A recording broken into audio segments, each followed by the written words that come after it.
How to delete your Twitter account. Hello everybody, welcome back to the channel. Today I'll guide you on how you can delete your Twitter account. Now the process is quite simple. All you have to do is open the Twitter app and make sure you're logged into the account that you want to delete.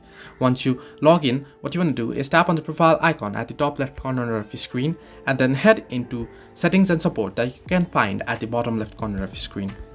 Under settings and support, you'll get two different options, settings and privacy and help center. Simply head into settings and privacy and head into the first option, your account, and again here you can see the fourth option, deactivate account. Simply tap on deactivate account option. Now if you're wondering, you want to delete your account but not deactivate it, you can read under it that you can restore your Twitter account if it was accidentally or wrongfully deactivated for up to 30 days after deactivation.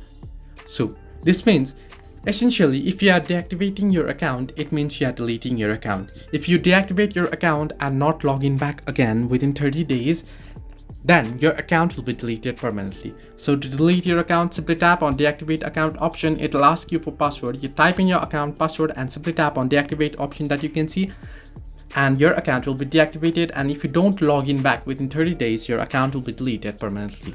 So this way you can delete your Twitter account. Hope this helped you. Do like and subscribe, and do not forget to leave a comment down below if you have any further issues.